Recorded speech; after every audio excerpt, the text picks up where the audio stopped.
Najutre rano bude žimno, a prezdeň sucho so slunečnýma intervalami i umerenim juhovostočnim vitrom.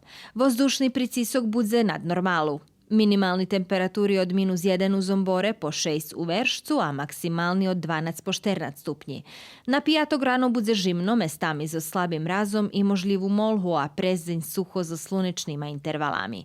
Vitor bude slabi vostočnih na prijamoh, a vozdušni pritisok i dalje nad normalu. Maksimalni temperaturi bez premenki.